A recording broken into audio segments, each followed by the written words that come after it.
Hello friends, welcome back to my channel. This is me Bhavna Singh.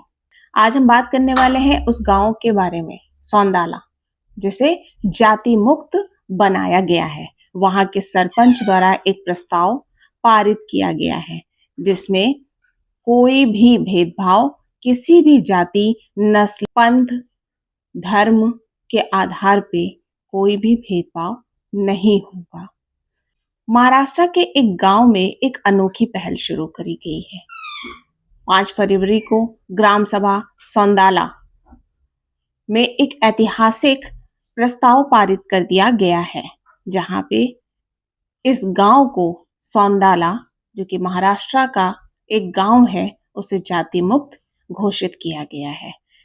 एक साथ मिलके लोग त्योहार मनाते हैं, बच्चे स्कूल जाते हैं, स्कूल में आपसी भेदभाव नजर नहीं आता है।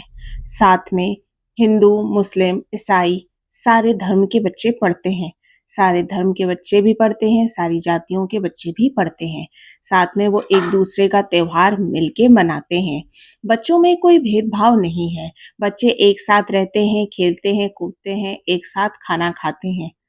गांव के सरपंच के नेतृत्व में ये प्रस्ताव पारित किया गया, जिसमें जाति, धर्म, पंथ, नस्ल के आधार पे कोई भी भेदभाव नहीं किया जाएगा। मेरा धर्म मानवता, ये नई सोच अपनाई गई। मंदिर, शमशान, पानी के स्रोत, स्कूल, सरकारी सेवाएं और सार्वजनिक कार्यक्रम सभी के लिए खुले रहेंगे, कोई भेदभाव नहीं होगा। सोशल मीडिया पे जो कोई भी, जिस किसी को भी पाया गया जातीय तनाव फैलाते हुए, उसके लिए सख्त कार्रवाई की जाएगी। गांव के स्कूल में बच्चे दूसरे से हंस बोल के बात करते हैं। गांव के स्कूल में बच्चे हिंदू, मुस्लिम, सिख, ईसाई सारे धर्म के बच्चे साथ में पढ़ते हैं। साथ में वो सारे फेस्टिवल सेलिब्रेट करते हैं, साथ में वो सारी खुशियां मनाते हैं। बचपन से भेदभाव खत्म कर दिया जाएगा तो आगे चल के जो नफरत का बीज है वो पनपेगा नहीं, और नफरत वहीं खत्म हो जाएगी जब आपसी प्रेम होगा और भाईचारा बढ़ेगा। तो ये पूरे भारत के लिए गर्व की बात होगी, क्योंकि हमारे प्रियम्बल में फ्रेटर्निटी की बात करी गई है, भाईचारे की बात करी गई है। अगर भाईचारा आपस में होगा तो कोई किसी को लड़ा नहीं पाएगा, लड़ाई झगड़े के मुद्दे कम हो जाएंगे। इस गांव की कुल आबादी लगभग 2500 है, यानी 2500। गांव में पिछले 10 वर्षों से कोई भी अत्याचार का मामला दर्ज नहीं हुआ है।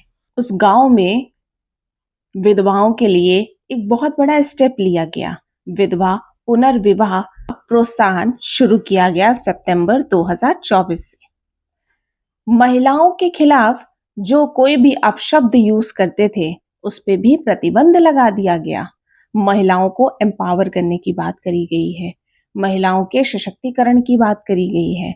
अगर उनके खिलाफ कोई भी अपशब्द यूज करेगा तो उसके लिए सख्त कार्रवाई करी जाएगी। नवंबर 2024 से ये भी लागू हो गया है। सामुदायिक भावना, सामूहिक संकल्प के साथ हम सबको चलना है, एक साथ हम सबको रहना है। क्योंकि अगर हम एक उंगली की बात करें, कहने को हमारे हाथ में 5 उंगलियां हैं, लेकिन मुट्ठी तभी बनती है जब हम 5 उंगलियों को बंद कर लेते हैं। तो यूनिटी यानी एकता हमारे सबके साथ में रहने में है, ना कि अकेले अकेले। तो अगर फ्रेटर्निटी बढ़ेगी, भाईचारा बढ़ेगा, जाति मुक्त होगा कोई गांव या कोई देश, तो यह हमारे लिए गर्व की बात है कि वहां कोई भेदभाव नहीं है। वहां आपसी प्यार इतना ज्यादा है कि भेदभाव की कोई जगह ही नहीं बची है। उम्मीद करती हूँ हमारे द्वारा दी गई ये जानकारी आपको अच्छी लगी होगी। अगर आप हमारे चैनल पे नए हैं तो लाइक, सब्सक्राइब करना मत भूलिएगा। Thank you for watching.